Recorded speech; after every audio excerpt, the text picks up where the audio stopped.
Model মেঘনা আলমের আটকাদেশ কেন অবৈধ নয় তা জানতে যে রুল জারি করেছেন হাইকোর্ট। মেঘনার রাষ্ট্রবিরোধী কোনো কাজে জড়িত ছিল না বলেও দাবি করেন তার বাবা। মেঘনার গ্রেফতারের প্রক্রিয়া সঠিক ছিল না বলে জানিয়েছেন আইন উপদেষ্টা, তবে তার বিরুদ্ধে বেশ কিছু অভিযোগ আছে বলে জানান তিনি। বিতর্কিত বিশেষ ক্ষমতা আইন বাতিল করা হবে কিনা রাজনৈতিক দলগুলোর সাথে আলোচনা করে সিদ্ধান্ত নেওয়ার কথা জানান উপদেষ্টা। রিপোর্ট মাহবুব কবির চপলের।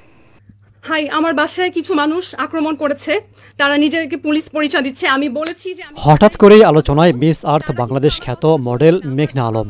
গত বুধবার গ্রেফতারি পরোয়ানা ছাড়াই তাকে রাজধানীর বাসা থেকে হেফাজতে নেয় ডিবি পুলিশ। সে সময় তিনি ফেসবুকে লাইভ করছিলেন। প্রচন্ড পরিমাণে নক করছে। 3 দিন পর বিশেষ ক্ষমতা আইনে তাকে 1 মাসের কারাদণ্ড দেয় ম্যাজিস্ট্রেট আদালত। এর আগে সৌদি রাষ্ট্রদূতের সাথে সম্পর্ক নিয়ে ফেসবুকে পোস্ট দেন মেঘনা।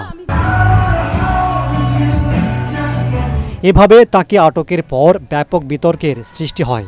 বিশেষ ক্ষমতা আইনে গ্রেফতারের কড়া সমালোচনা করে অ্যামনেস্টি ইন্টারন্যাশনাল ও বিশিষ্টজনরা। বিতর্কের মুখে সরিয়ে দেওয়া হয় ডিবির ঢাকা মহানগরের প্রধান রেজাউল করিম মল্লিককে। আইন উপদেষ্টা বলেন, মেঘনাকে গ্রেফতারের প্রক্রিয়া সঠিক ছিল না, তবে এ ঘটনায় সৌদি আরবের সাথে সম্পর্কে প্রভাব ফেলবে না। মডেল মেঘনা আলমের ব্যাপারে কিছু তদন্ত পুলিশ করছে এবং ওনার বিরুদ্ধে কিছু অভিযোগ আছে, সুনির্দিষ্ট অভিযোগ আছে, কিন্তু ওনাকে যে প্রক্রিয়ায় গ্রেফতার করা হয়েছে স্পেশাল পাওয়ারস অ্যাক্ট, সেটা সঠিক হয় নাই।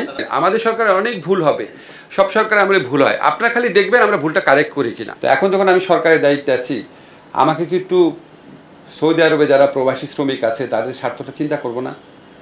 বা কোনো কারণে ওই বাজারটা সংকুচিত হয় নাকি, এটাকে আমি চিন্তা করব না?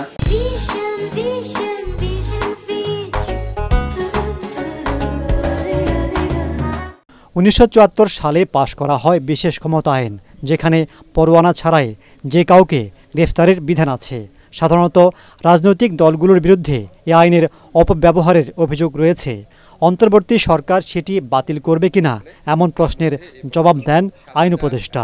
আর বিশেষ ক্ষমতা আইন বা অন্যান্য নিবর্তনমূলক আইনের ব্যাপারে আমরা বিচার বিভাগীয় যে সংস্কার কমিশন আছে তাদের রিপোর্টের জন্য অপেক্ষা করেছি। কিছুটা রাজনৈতিক কনসেনসাসও তৈরি করা প্রয়োজন। ধরুন আমরা বিশেষ ক্ষমতা আইন বাতিল করে দিলাম, এরপর একটা পলিটিক্যাল গভর্নমেন্ট এসে আমাদের সিদ্ধান্ত বাতিল করে দিল, লাভ আছে কোনো? কালো আইনে মডেল মেঘনাকে কারাগারে পাঠানো হয়েছে বলে মনে করছেন তার আইনজীবী। এ সংক্রান্ত রুল জারি করেছে হাইকোর্ট। মেয়েকে নির্দোষ দাবি করেন তার বাবা। হাইকোর্ট আজকে রুল জারি করে এবং রুলের মধ্যে তারা দুটো বিষয় নিয়ে আসেন, এবং দ্বিতীয়ত কেন যে ডিটেনশন অর্ডার দেওয়া হয়েছে তাকে বিশেষ ক্ষমতা আইনের অধীনে, সেটাওকে কেন আইন বহির্ভূত ঘোষণা করা হবে না, এই মর্মে হাইকোর্ট আজকে রুল জারি করেছে। সৌদি অ্যাম্বাসেডর ইসা ইউসুফ তার সাথে একটা সম্পর্কের ভিত্তিতে, তো সেইটার একটা অভিযোগ ওইভাবে করছে, কিন্তু সেইটা তো তার বিরুদ্ধে দাঁড় করা নাই সেরকম কোনো অভিযোগ করছে সম্পূর্ণ ভিন্ন। আইন শৃঙ্খলা আপনার ক্ষতি করা, তারপরে অর্থনৈতিক অবনতি করা, কিন্তু সেগুলো কি করেছে সেগুলো তো কিছুই উল্লেখ করে নাই। একটা দেশের অর্থনৈতিক ক্ষতি করলে তার দৃশ্যমান তার এভিডেন্স থাকবে না। মাহবুব কবির চপল, ATN বাংলা, ঢাকা। সহ্য করা খুব কঠিন।